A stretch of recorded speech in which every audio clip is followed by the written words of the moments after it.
죽음을 앞두고 미소 짓는 선비. 저승사자가 찾아와 내 수명이 다했다고 선고했는데도 전혀 당황하지 않고 오히려 웃으며 차 한 잔을 권했던 조선의 한 선비. 도대체 무엇이 그를 이렇게 태연하게 만들었을까요? 용제총화에 전해지는 이 놀라운 이야기 속에는 죽음 앞에서도 흔들리지 않는 진정한 지혜가 담겨 있습니다. 평범한 하루, 특별한 방문객. 조선 중종 때의 이야기입니다. 한양 북촌에 이학도라는 선비가 살고 있었습니다. 그는 벼슬에 나가지 않고 집에서 독서와 명상으로 하루하루를 보내는 은둔 선비였지요. 나이는 50을 조금 넘었고 세상사에 얽매이지 않는 초탈한 마음가짐으로 유명했습니다. 어느 가을날 저녁 이학도는 평소처럼 마루에 앉아 책을 읽고 있었습니다. 선선한 바람이 불어와 마당의 단풍잎들이 바스락거렸고 멀리서 들려오는 종소리가 고즈넉한 분위기를 더해 주었지요. 참으로 좋은 저녁이구나. 이런 날이면 차 한 잔이 생각나는데. 그는 책을 덮고 차를 우리려고 일어서는데 갑자기 대문을 두드리는 소리가 들렸습니다. 똑똑똑. 누구십니까? 문을 열어주십시오. 목소리가 평범하지 않았습니다. 뭔가 냉기가 서려 있는 듯한 섬뜩한 느낌이 들었지요. 하지만 이학도는 전혀 놀라지 않고 천천히 문을 열었습니다. 문 앞에는 검은 옷을 입은 키 큰 사내가 서 있었습니다. 얼굴은 창백했고 눈은 깊숙이 들어가 있었으며 전체적으로 음산한 기운이 감돌았습니다. 보통 사람이라면 벌써 기겁을 했을 모습이었지요. 어서 들어오십시오. 날이 쌀쌀한데 바깥에 계시면 몸이 차가워지겠습니다. 이학도는 마치 평소에 알던 손님을 맞이하듯 자연스럽게 말했습니다. 검은 옷의 사내는 잠시 당황한 것 같았지만 곧 집 안으로 들어왔지요. 마루에 앉으시지요. 차라도 한 잔 드시겠습니까? 차요? 네, 방금 좋은 차를 우리려던 참이었습니다. 혼자 마시기 아까운 차인데 마침 손님이 오셨으니 함께 드시면 좋겠습니다. 검은 옷의 사내는 더욱 당황스러워했습니다. 자신이 누구인지도 모르고 이렇게 친절하게 대해주는 사람은 처음 봤거든요. 이학도는 정성스럽게 차를 우려서 사내 앞에 놓았습니다. 어디서 오셨는지요? 이 늦은 시간에 찾아오시는 걸 보니 급한 일이 있으신 것 같은데. 저는 사내는 잠시 망설이더니 입을 열었습니다. 저승사자입니다. 아, 그러시군요. 이학도는 전혀 놀라지 않고 고개를 끄덕였습니다. 아, 옆 동네에서 오셨군요 라고 대답하는 것처럼 자연스러웠지요. 저승사자는 이런 반응을 예상하지 못했습니다. 보통 사람들은 자신이 저승사자라고 하면 기절하거나 울부짖거나 도망치려고 하는데 이렇게 담담하게 받아들이는 사람은 처음이었거든요. 저승사자라고 하셨지요? 네, 맞습니다. 그렇다면 나를 데리러 오신 건가요? 그렇습니다. 이학도 당신의 수명이 다했습니다. 저승사자는 엄숙하게 말했지만 이학도는 여전히 평온한 표정이었습니다. 그렇군요. 그런데 차는 어떠신지요? 이 차는 제가 직접 따온 산수로 우린 것인데 맛이 꽤 괜찮습니다. 저승사자는 완전히 당황했습니다. 지금 자신이 죽음을 선고했는데 상대방은 차 맛을 묻고 있었거든요. 선비님, 제 말을 들으셨습니까? 당신의 수명이 다했다고 했습니다. 네, 잘 들었습니다. 그래서 언제 가야 하는지요? 지금 당장. 아, 그렇다면 조금만 기다려 주시겠습니까? 이 차를 다 마시고 가면 안 될까요? 좋은 차를 버리기엔 너무 아깝습니다. 저승사자는 말문이 막혔습니다. 수백 년 동안 죽은 자들의 혼을 거두어 왔지만 이런 사람은 정말 처음이었거든요. 그리고 저승사자님도 차를 좀 드세요. 길이 멀 텐데 허기지지 않으신지요? 저는 그런 걱정은. 아, 그렇군요. 그렇다면 잠시만요. 이학도는 일어나서 방 안으로 들어갔습니다. 저승사자는 그를 따라가려다가 멈췄습니다. 도망갈 것 같지도 않았고 실제로 도망간다고 해도 소용없을 일이었거든요. 잠시 후 이학도가 나왔습니다. 손에는 편지 한 통을 들고 있었지요. 이것은 제 조카에게 보내는 편지입니다. 제가 갑자기 세상을 떠나게 되니 집안 정리를 부탁하는 내용입니다. 이웃에 사는 김서방에게 전해달라고 부탁해도 될까요? 지금 그런 것을 하실 때입니까? 아, 물론 시간이 급하시다면 그냥 가도 됩니다. 하지만 산자들에게는 작별 인사 정도는 남겨두는 것이 예의 아니겠습니까? 죽음 앞에서 보인 진정한 지혜. 저승사자는 이학도의 태도를 이해할 수 없었습니다. 혹시 자신을 속이거나 시간을 끌려는 것은 아닐까 의심도 했지만 이학도의 표정에서는 전혀 그런 기색을 찾을 수 없었지요. 선비님, 정말로 두렵지 않으십니까? 무엇이 두렵다는 말씀인지요? 죽음 말입니다. 지금 저와 함께 저승으로 가야 합니다. 이학도는 잔잔한 미소를 지었습니다. 아, 그건 말씀이시군요. 두렵지 않습니다. 어떻게 두렵지 않을 수 있습니까? 저승사자님, 혹시 해가 지는 것을 두려워하십니까? 해가 지는 것을요? 그건 당연한 일인데. 맞습니다. 해가 뜨면 언젠가는 지는 것이 당연하지요. 마찬가지로 사람이 태어나면 언젠가는 죽는 것이 당연합니다. 당연한 일을 왜 두려워해야 하겠습니까? 저승사자는 이학도의 말에 놀랐습니다. 이런 생각을 가진 사람을 본 적이 없었거든요. 하지만 대부분의 사람들은 죽음을 두려워합니다. 그렇겠지요. 하지만 그것은 죽음이 무엇인지 모르기 때문입니다. 그럼 선비님은 죽음이 무엇인지 아신다는 말씀입니까? 이학도는 차를 한 모금 마시고 천천히 대답했습니다. 죽음은 끝이 아니라 변화입니다. 마치 물이 수증기가 되는 것처럼 형태만 바뀔 뿐 본질은 사라지지 않습니다. 형태만 바뀐다고요? 그렇습니다. 제 몸은 흙으로 돌아가겠지만 제가 읽었던 책들, 품었던 생각들, 사랑했던 사람들에 대한 마음은 세상에 남아 있을 것입니다. 그것들이 다른 사람들에게 전해져서 계속 살아갈 것이고요. 저승사자는 이학도의 말에 깊이 생각에 잠겼습니다. 그리고 저승사자님, 죽음이 정말로 나쁜 것일까요? 나쁘다는 게 무슨 의미입니까? 만약 죽음이 없다면 어떨까요? 사람들이 영원히 산다면 말입니다. 저승사자는 대답하지 못했습니다. 영원히 산다면 사람들은 게을러질 것입니다. 시간이 무한하니까 오늘 할 일을 내일로, 내일 할 일을 모레로 미루겠지요. 그리고 새로운 생명이 태어날 자리도 없어집니다. 그런 면도 있겠군요. 죽음이 있기 때문에 우리는 오늘을 소중히 여길 수 있습니다. 사랑하는 사람과의 만남을 더욱 귀하게 생각하고 할 수 있는 일을 미루지 않고 최선을 다하게 되지요. 이학도는 마당에 핀 국화를 바라보며 계속했습니다. 저 국화도 마찬가지입니다. 영원히 피어 있다면 누가 그 아름다움을 알아보겠습니까? 곧 시들 것을 알기 때문에 더욱 아름다워 보이는 것입니다. 저승사자는 이학도의 말을 들으며 자신의 일에 대해 다시 생각해보기 시작했습니다. 지금까지는 단순히 명령을 받아 혼을 거두는 일이라고만 생각했는데 이런 관점도 있다는 것을 처음 알았거든요. 선비님의 말씀을 들으니 죽음에 대해 새롭게 생각하게 됩니다. 저승사자님도 처음에는 사람이셨겠지요? 그렇습니다. 그렇다면 죽음의 의미를 누구보다 잘 아실 텐데 어찌 지금까지 그런 생각을 안 해보셨습니까? 저승사자는 잠시 당황했습니다. 정말로 그동안 자신은 죽음에 대해 깊이 생각해 본 적이 없었거든요. 저는 그저 명령을 따를 뿐이었습니다. 명령도 중요하지만 왜 그런 명령이 있는지 이해하는 것은 더 중요합니다. 저승사자님의 일은 단순히 혼을 거두는 것이 아니라 자연의 순환을 돕는 것입니다. 이학도는 일어나서 편지를 저승사자에게 건넸습니다. 이제 갈 시간인가요? 네, 그렇습니다만. 선비님, 정말로 후회되는 일은 없으십니까? 후회요? 이학도는 잠시 생각하더니 웃으며 말했습니다. 후회라면 이 좋은 차를 저승사자님과 나누어 마실 수 있어서 오히려 기쁩니다. 혼자 마셨다면 이렇게 깊은 이야기를 나눌 수 없었을 텐데요. 선비님, 그리고 저승사자님께도 감사드립니다. 덕분에 죽음에 대해 한 번 더 깊이 생각해 볼 수 있었습니다. 저승사자는 이학도의 말에 깊은 감동을 받았습니다. 자신의 일에 대해 이렇게 감사를 표하는 사람을 본 것도 처음이었거든요. 그럼 이제 출발하겠습니다. 이학도는 집을 마지막으로 한번 둘러보고 정성스럽게 차를 치웠습니다. 그리고 저승사자와 함께 문 밖으로 나섰지요. 저승길은 어떤 곳입니까? 음침하고 어두운 곳입니다. 그렇다면 이 달빛을 마지막으로 잘 봐둬야겠군요. 저승길에서 펼쳐진 특별한 대화. 저승사자와 이학도는 함께 어둠 속을 걸어갔습니다. 저승길은 정말로 음침하고 서늘했지만 이학도는 전혀 위축되지 않았습니다.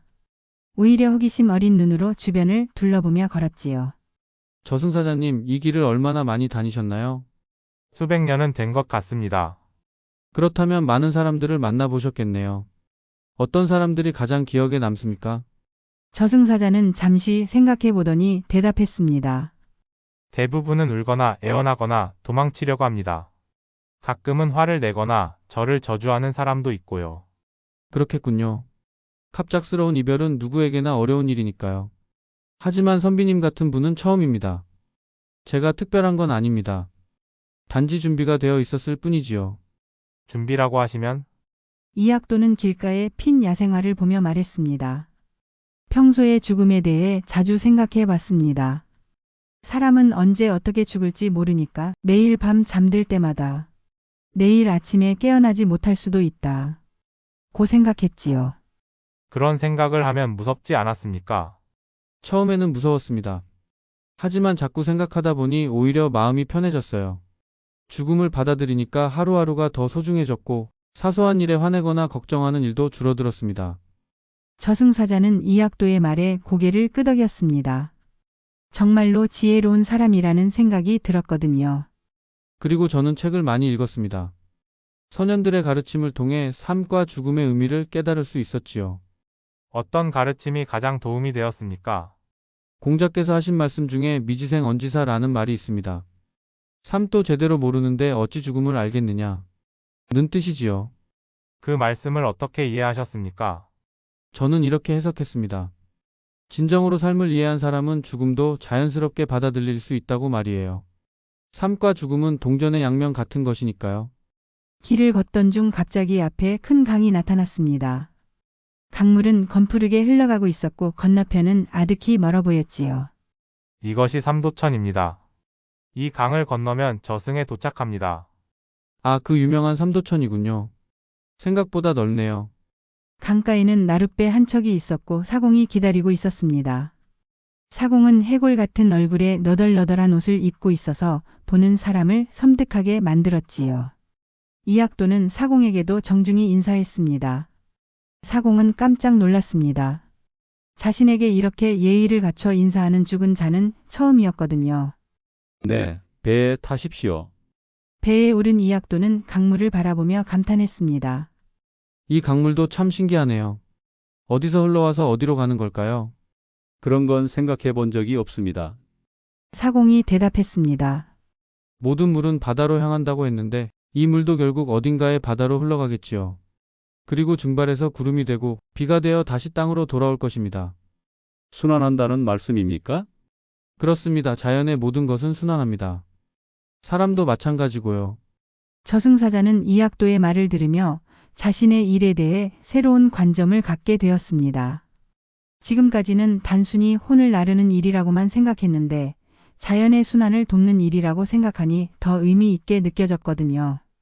배가 강 중앙에 이르렀을 때 이학도는 갑자기 웃음을 터뜨렸습니다. 왜 웃으시는 것입니까? 문득 옛날 일이 생각나서요. 제가 젊었을 때 친구들과 함께 한강에서 배를 타고 놀던 일 말입니다. 그때가 그리우십니까? 그립다기보다는 고맙습니다. 그런 좋은 시간들을 보낼 수 있었다는 것이 말이에요.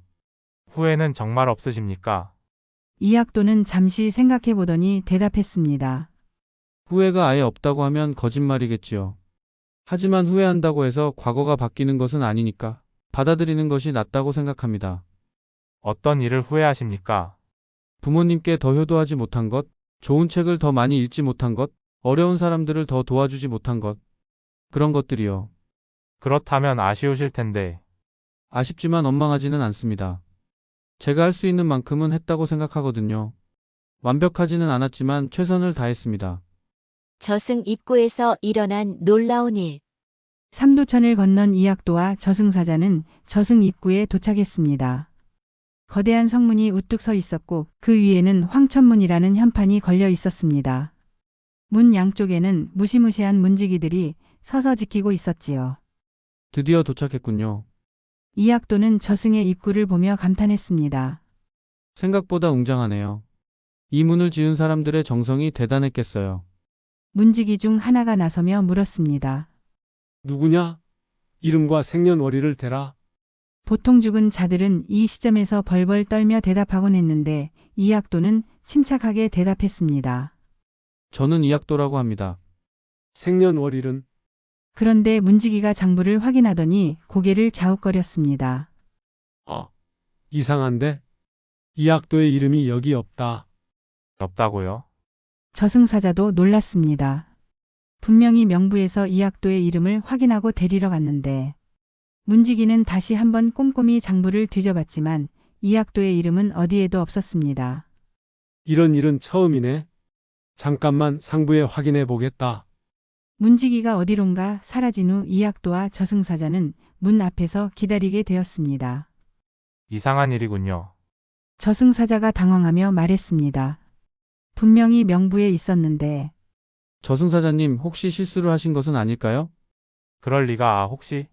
저승사자는 갑자기 무언가 생각난 듯 이 말을 쳤습니다. 뭔가 생각나셨나요? 선비님 혹시 형제가 있으십니까? 네, 동생이 한 명 있습니다. 이름은 이학동입니다. 이학동. 저승사자는 크게 소리쳤습니다. 제가 실수했습니다. 이학도가 아니라 이학동을 데려와야 했는데. 이때 문지기가 돌아왔습니다.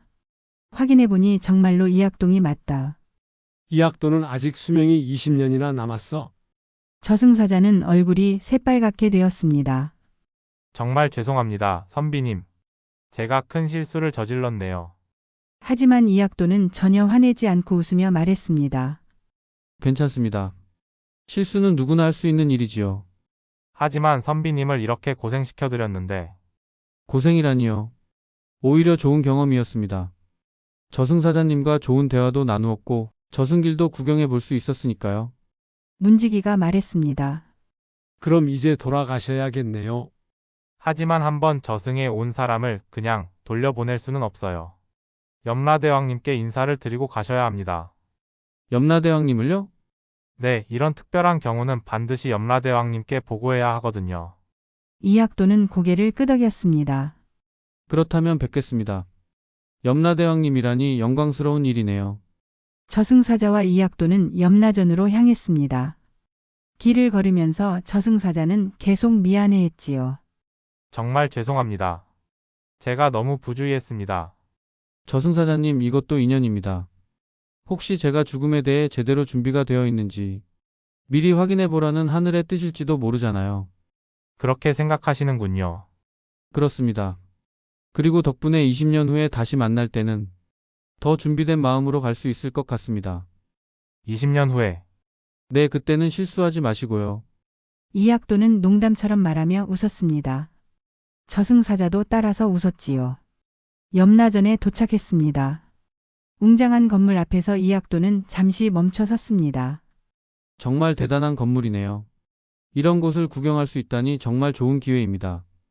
선비님, 염라대왕님 앞에서는 조심스럽게 행동하셔야 합니다. 물론입니다. 예의를 갖춰야지요. 하지만 이학도의 마음은 여전히 평온했습니다. 죽음도 두려워하지 않는 사람에게 염라대왕이 무섭게 느껴질 리 없었거든요. 그런데 저승사자님, 이런 실수가 자주 있나요? 아니요, 저는 처음입니다. 그런데 왜 하필 선비님 같은 분에게 혹시 제게 배울 것이 있어서 그런 것은 아닐까요? 배울 것이요? 네, 저승사자님도 처음에는 사람이셨을 텐데 죽음에 대해 이렇게 깊이 생각해 볼 기회는 별로 없으셨을 것 같아서요.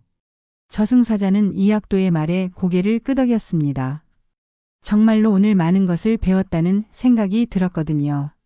선비님 말씀이 맞습니다. 오늘 정말 많은 것을 깨달았습니다.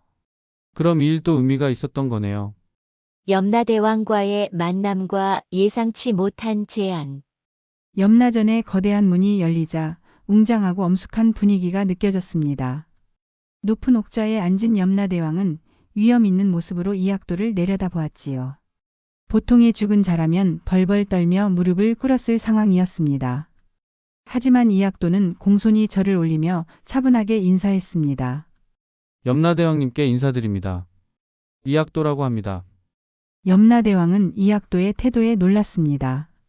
저승에 온 사람 중에 이렇게 당당하면서도 예의 바른 사람은 처음 봤거든요. 이학도로구나. 들어보니 저승사자가 실수를 했다고 하던데. 네, 그렇습니다. 하지만 저승사자님을 탓할 생각은 없습니다. 덕분에 좋은 경험을 할 수 있었거든요. 좋은 경험이라고? 네, 평소에 죽음에 대해 많이 생각해 왔지만 실제로 저승길을 걸어보니 더 깊이 이해할 수 있었습니다. 염라대왕은 더욱 관심이 생겼습니다. 그럼 내가 생각하는 죽음이란 무엇이냐? 죽음은 변화입니다. 끝이 아니라 새로운 시작이고 자연의 순환 과정 중 하나라고 생각합니다. 흥미롭구나. 그럼 죽음을 두려워하지 않는다는 말이냐? 처음에는 두려웠지만 이제는 받아들일 수 있게 되었습니다. 두려워한다고 해서 피할 수 있는 것도 아니고 오히려 두려워하면 남은 시간을 제대로 살지 못하게 되니까요. 염라대왕은 고개를 끄덕였습니다. 수천 년간 수많은 죽은 자들을 만나봤지만 이렇게 지혜로운 사람은 드물었거든요. 내 말을 들어보니 이미 깨달음에 이른 것 같구나. 아직 부족한 점이 많습니다. 하지만 계속 배우고 성장하려고 노력하고 있습니다. 겸손하기까지 하구나. 염라대왕은 잠시 생각에 잠기더니 놀라운 제안을 했습니다. 이약도야, 본왕이 너에게 제안이 있다. 무슨 제안이신지요? 너를 이곳 저승의 관리로 임명하고 싶다. 내 지혜와 인품이면 저승 일을 훌륭히 해낼 것 같구나. 이 말에 주변의 모든 저승 관리들이 놀랐습니다. 산 사람을 저승 관리로 임명한다는 것은 전례가 없는 일이었거든요. 하지만 이약도는 정중히 고개를 숙이며 대답했습니다. 큰 영광이지만 사양하겠습니다. 사양한다고? 왜냐? 저에게는 아직 이승에서 해야 할 일이 남아 있습니다. 무슨 일인데? 이약도는 차분하게 설명했습니다. 늙으신 어머니를 모셔야 하고 제가 모은 책들을 후학들에게 전해주어야 합니다. 그리고 가난한 이웃들을 도울 일도 남아 있고요. 그런 일들은 다른 사람들도 할 수 있지 않겠느냐? 물론 다른 분들도 하실 수 있겠지만 그것은 제 책임을 다른 사람에게 미루는 것입니다. 저는 제가 맡은 역할을 끝까지 완수하고 싶습니다. 염라대왕은 이약도의 답변에 깊이 감동받았습니다. 높은 지위를 제안받고도 자신의 의무를 더 중요하게 생각하는 사람이었거든요. 훌륭한 생각이다. 그럼 20년 후에 다시 만날 때를 기약하자. 네, 그때는 더 준비된 마음으로 오겠습니다. 그리고 저승사자야. 염라대왕이 저승사자를 불렀습니다. 네, 염라대왕님. 오늘 실수를 했지만 덕분에 본왕도 좋은 것을 보았다. 앞으로 더 신중하게 일하되 오늘의 경험을 잊지 말아라. 네, 명심하겠습니다. 염라대왕은 다시 이약도를 바라보며 말했습니다. 이약도야, 마지막으로 한 가지만 묻겠다. 무엇이든 물어보십시오. 내가 이승으로 돌아가서 사람들에게 오늘의 경험을 이야기한다면 그들이 믿겠느냐? 이약도는 잠시 생각하더니 웃으며 대답했습니다. 믿는 사람도 있고 안 믿는 사람도 있겠지요. 하지만 중요한 것은 믿고 안 믿고가 아니라 각자가 자신의 삶을 어떻게 살아가느냐라고 생각합니다. 지혜로운 답이구나. 염라대왕은 만족스러워하며 손을 흔들었습니다. 갑자기 이약도 주위에 환한 빛이 감돌기 시작했지요. 이제 이승으로 돌아가거라. 그리고 남은 20년을 보람되게 살아라. 감사합니다, 염라대왕님. 오늘의 가르침을 잊지 않겠습니다. 이승으로의 귀환과 새로운 깨달음. 이약도가 눈을 떴을 때 그는 자신의 집 마루에 누워 있었습니다. 환한 아침 햇살이 창문으로 들어오고 있었고 새들의 지저귐이 들려왔지요. 마치 긴 꿈에서 깨어난 것 같았습니다. 꿈이었나? 하지만 어젯밤의 일들이 너무나 생생했습니다. 저승사자와 나눈 대화, 삼도천을 건넌 일, 염라대왕과의 만남. 모든 것이 꿈치고는 너무 현실적이었거든요. 그때 이웃집에서 급한 발걸음 소리가 들려왔습니다. 이 선비님, 큰일 났습니다. 이약도는 급히 일어나 문을 열었습니다. 이웃집 김서방이 헐떡이며 서 있었지요. 무슨 일입니까? 이 선비님의 동생분이 이학동 선비님이 어젯밤에 갑자기 돌아가셨습니다. 이약도는 가슴이 철렁했습니다. 저승사자가 잘못 데려간 사람이 바로 동생이었구나 하는 생각이 들었거든요. 언제 돌아가셨다고 하셨습니까? 어젯밤 해시경에 아무 병도 없이 갑자기 돌아가셨다고 합니다. 이약도는 복잡한 마음이 들었습니다. 자신 대신 동생이 세상을 떠난 것이 마음 아팠지만 동시에 어젯밤 일들이 꿈이 아니었다는 확신도 들었지요. 김서방님 고맙습니다. 지금 당장 가보겠습니다. 동생의 집에 도착해보니 정말로 이약동이 평안한 얼굴로 눈을 감고 있었습니다. 병으로 고생한 흔적도 없이 마치 잠든 것처럼 안식하고 있었지요. 아주버님, 그이가 어젯밤에 이상한 말을 했습니다. 동생의 아내가 말했습니다. 이상한 말이요? 잠들기 전에 형님이 나 대신 저승사자를 만나 주었다고 하더군요. 무슨 뜻인지 모르겠지만 이학도는 가슴이 뜨끔했습니다. 동생이 어떻게 그런 일을 알았을까요? 장례를 치르는 동안 이학도는 계속 생각했습니다. 어젯밤의 경험이 정말 현실이었다면 자신에게는 특별한 사명이 주어진 것일지도 모른다고 말이에요. 며칠 후 이학도는 평소보다 더 적극적으로 사람들을 만나기 시작했습니다. 마을의 할아버지들을 찾아가서 인생의 지혜를 듣기도 하고 젊은이들에게는 책을 가르치기도 했지요. 선생님, 요즘 뭔가 달라지신 것 같습니다. 제자 중 하나가 말했습니다. 어떻게 달라졌다고 하느냐? 더 여유로워지신 것 같아요. 그리고 죽음에 대해 자주 말씀하시는데 전혀 무섭게 들리지 않습니다. 이학도는 미소를 지었습니다. 죽음은 무서운 것이 아니라 자연스러운 것이다. 중요한 것은 죽음을 두려워하는 것이 아니라 살아있는 동안 어떻게 의미 있게 사는가이다. 그런 생각을 어떻게 하게 되셨습니까? 경험해 보았기 때문이다. 경험이요? 이학도는 어젯밤의 일을 조심스럽게 이야기해 주었습니다. 처음에는 반신반의하던 사람들도 이학도의 진솔한 태도와 변화된 모습을 보며 점차 믿게 되었지요. 정말 놀라운 경험이시네요. 그런데 왜 하필 선생님께 그런 일이 일어났을까요? 아마도 내가 죽음에 대해 올바른 자세를 가지고 있다는 것을 보여주기 위한 것 같다. 그리고 그것을 다른 사람들에게도 전하라는 뜻일 것이다. 그날부터 이학도의 집에는 많은 사람들이 찾아왔습니다.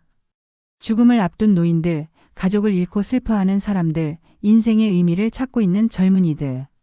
모든 사람들이 이학도의 지혜를 구하고 싶어 했지요. 선생님 덕분에 아버지의 죽음을 받아들일 수 있게 되었습니다. 저도 이제 죽음이 두렵지 않습니다. 선생님의 가르침으로 하루하루를 더 소중하게 살게 되었습니다. 이학도는 이런 반응을 보며 자신의 경험이 헛되지 않았다는 것을 느꼈습니다. 20년이라는 시간 동안 그는 많은 사람들에게 삶과 죽음의 지혜를 전했고 자신도 계속 성장해 나갔습니다. 그리고 약속된 그날이 다가왔을 때 이학도는 또 다시 태연하게 저승사자를 맞이할 준비가 되어 있었지요.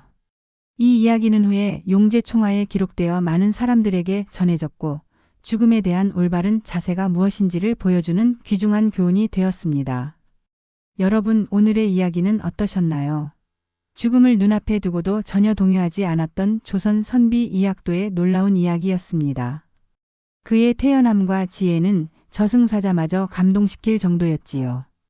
이 야담이 우리에게 전해주는 교훈은 참으로 깊습니다. 죽음을 두려워하기보다는 받아들이는 자세, 그리고 매 순간을 소중히 여기며 의미 있게 살아가는 것의 중요성을 깨닫게 됩니다. 우리 모두도 이학도처럼 삶과 죽음에 대한 올바른 철학을 가지고 하루하루를 감사하며 살아가면 좋겠습니다.